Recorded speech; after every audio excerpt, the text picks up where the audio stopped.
Alright, so another review and thoughts on The Exorcist Believer, which is a 2023 American supernatural horror film, and it's directed by David Gordon Green. He also co-wrote it with Peter Scattler.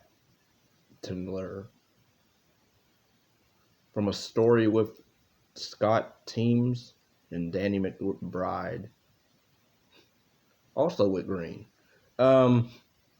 It's the sixth installment in the Exorcist franchise.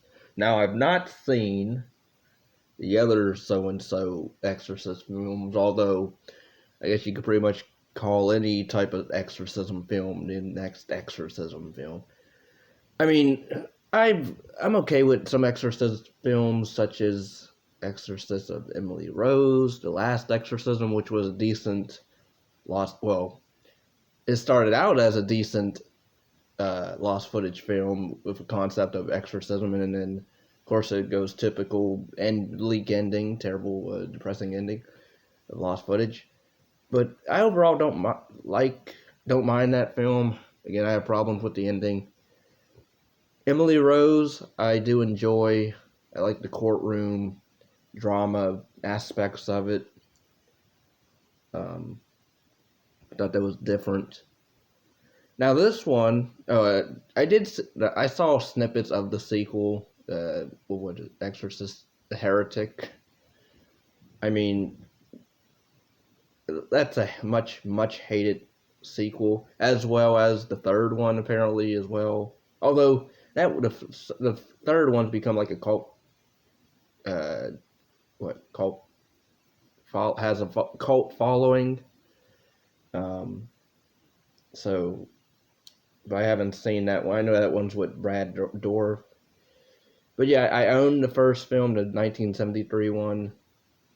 Granted, I'm not a fan of it, but I like the commentary track of the director, writer. I liked his. I can watch that movie with the audio commentary. Funny enough. Other than that, I'm not watching the film because it's boring. Granted, I even have the director's cut, but still, it's. I don't know, I get it's supposed to be a slow burn, but at least this one, I got more. I'm gonna say this: I was more interested in this movie, at the beginning portions of it, than I was with the original, because the original was just boring and nothing really happens. I get it's just trying to build tension, but at least this one was trying to do a mystery of trying to solve missing kids. Because you have this guy named Victor, he's like a photographer, and pretty much he's in Haiti, and his pregnant wife pretty much are on their honeymoon, and when a massive earthquake ensues, his wife is injured in it, and pretty much he gets her to the doctors. They tell him he can only save the wife or the baby. He chooses his wife. We find out later down the road, but of course the baby lives. So it's 13 years later. He's lost faith, and pretty much he raises his daughter Angela. Which I'll say this: the movie, it does somewhat. It's not that well. I'll give it in terms of character, the character depth. I mean, again, we don't really know much about these characters other than, he's a photographer and he had a pregnant wife. She died having the child, and I guess he runs a photography job, or I think he must be freelance. Maybe that's what it is, possibly. I did like his neighbor friend, his buddy. I forget that character's name, but I liked his neighbor, buddy, who, he tries to help him when his daughter goes missing, and you sort of do care. Well, I cared anyway. I know this movie gets a lot of flack and, hate. I don't know why, because I thought it was just. I'm not gonna say this was an amazing film or anything like that. I'll say it was an okay watch. Like, I didn't have a problem with it really. Granted, I hate how they built up the whole. I believe in interviews where they're like, oh yeah, we're gonna bring Linda Blair back. We're bringing the mom back, and then, oh no, we're just gonna have her at the very end. Very, very last shot, as in we're gonna pull Luke Skywalker from the Force Awakens. We're gonna Force Awakens her, where she's reunited with her mom at the end. Because apparently this was supposed to be a trilogy. Of course, it's scrapped due to the box office flop this movie is, which is too bad because I would have liked to have seen more. Because granted, it is a bit of a really slow burn, but it's not at least like a jump scare filled film, at least.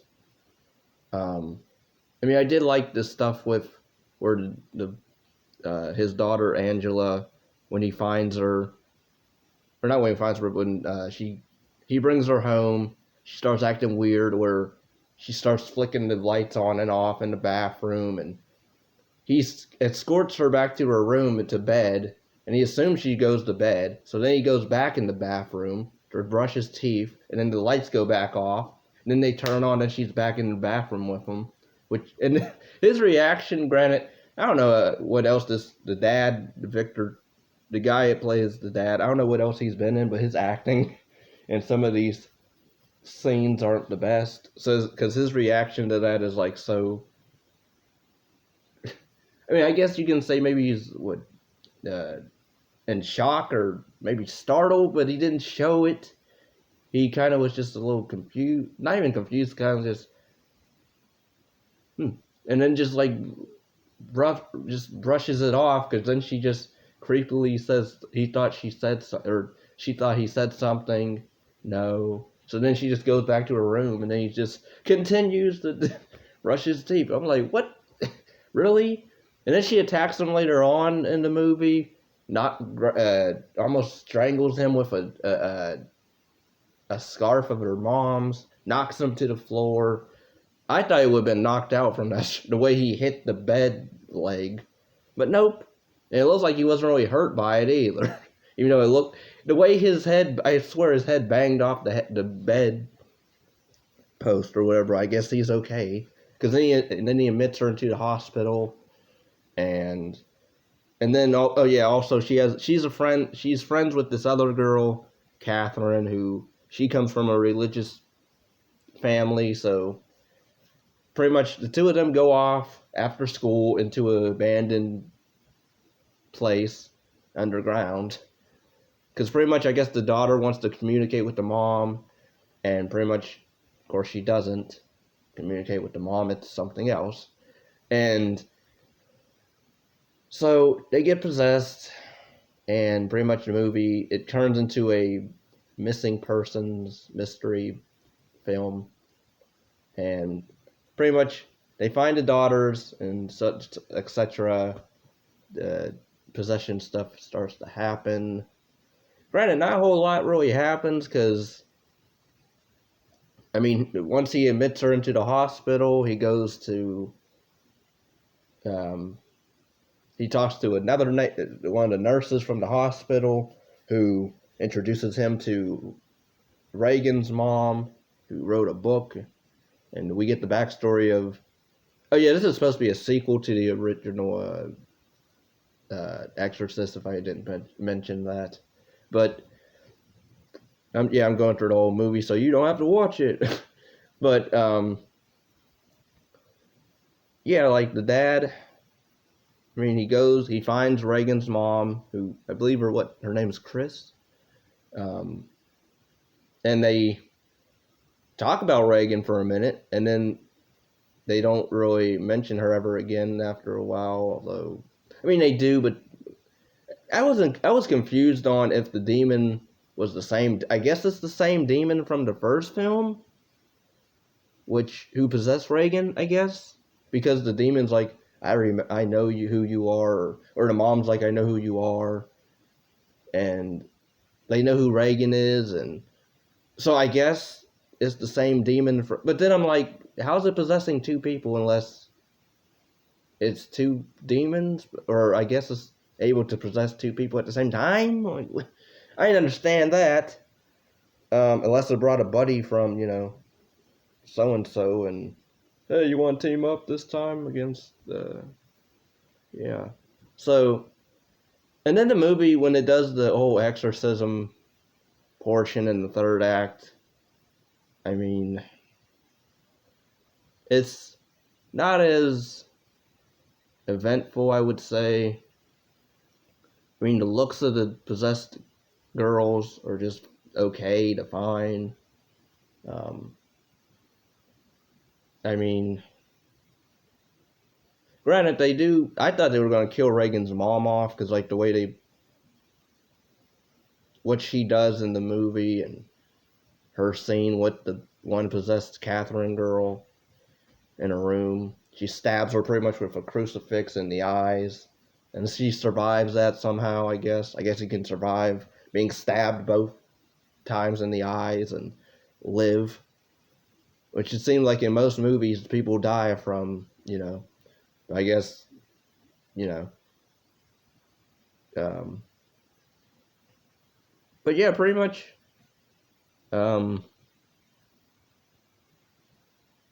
Victor and Anne and Catherine's parents, Tony and Miranda, they reach out to a church for exorcism. Pretty much the church is like, no, we don't want any parts of this.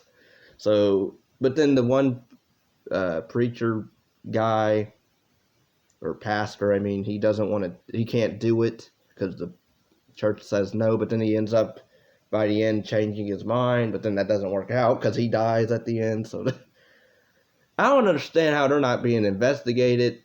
I never understand some of these horror movies when, the big climax happens, and then when the police arrive, and, what happens with the characters? Like, how do they explain, we have two girls, strapped down to chairs, there's blood on the straps, oh, there's a dead body on the floor of a pastor, and, ritual looking markings on the floor. I wonder what happened here. And then, like, the dad's cleared, the other parents are cleared, and I guess everybody's just okay, even though although the nurse is being questioned, it looked like at the end, which I'm like, I don't understand some of these. I didn't understand the ending to this. I like that it's not a downbeat ending, at least, but like, I am a sucker for, not even happy endings, but like the whole dead parent or dead relative, whatever, saves, so-and-so at the end, and, comforts, messaging. I don't know, I like that at the end, so I did like the fact that, the scarf represents the love of the mom, and possibly that was what brought her back, pretty much, what made the demon go away. Although, it was pretty much the demon said to choose which girl lives, but pretty much it meant for whoever they chose, that girl would die. And pretty much the dad of the Katherine girl, he's like, I choose you, Katherine, as if this is Pokemon, as if his daughter is a Pokemon. I choose you, Pikachu. So pretty much he kills his daughter. Granted, he didn't know that's what the outcome would be, but I mean, he was willing to sacrifice the other girl for his daughter, so, which I can't really blame him because that's his child, so, but I did like the fact that it didn't do a cliche of, they're going to battle it out of who's going to give up their daughter instead for the other one to live. So I did like that overall. I don't know where the sequel would go, because there's supposed to be a sequel called Deceiver.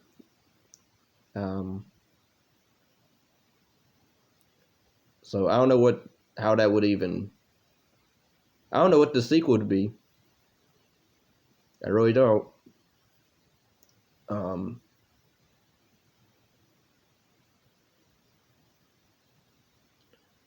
Green stepped down from Deceiver in January of 2024, and the film was removed from the release schedule shortly after. Mike Flanagan was in talks to write, direct, and produce the next one. He was officially confirmed to be helming a new exorcism film later that month, while it was also revealed that The Exorcist Deceiver and the planned trilogy has been canceled. Yeah. I mean, this is the way it ends, like it's a fine. It was okay. Like, it wasn't horrible to me. Again, I did like the beginning portions of these girls go off, they channel something, they disappear. The parents are frantic. They go. It turns into this mystery, missing mystery movie for a minute, and then it doesn't really do a whole lot of generic.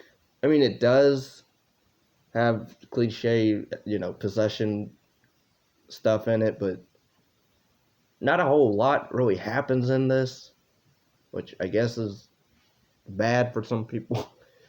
But I don't know. I did feel for the dad, the Victor character, and the other parents, but we focus more on the Victor character and his daughter versus the other people. More, it seemed, so I cared more about Victor and his daughter's well-being than the other people. More, it seemed to me, in my viewing. But yeah, I did. I thought it was okay. I don't think it's a masterpiece or anything like that, but will I watch it again? I don't. I don't think so. I mean, granted, it doesn't do a whole lot of. At least it doesn't do a whole lot of homages to the original, like a lot of sequels tend to do. I mean, yeah, you do get exorcism at the end, but it wasn't like the original. I'll just say that. Um, some people might call it a bit boring as well, but I don't know. I thought it was an okay film. I don't get the whole trashing and bashing of this film, but to each their own, I guess. But yeah, anyway, if anybody's interested in requesting any reviews, rankings, reaction videos, or commentaries, link down to my PayPal is down below. Like, comment, subscribe, share. Until next time, take care. Peace and love.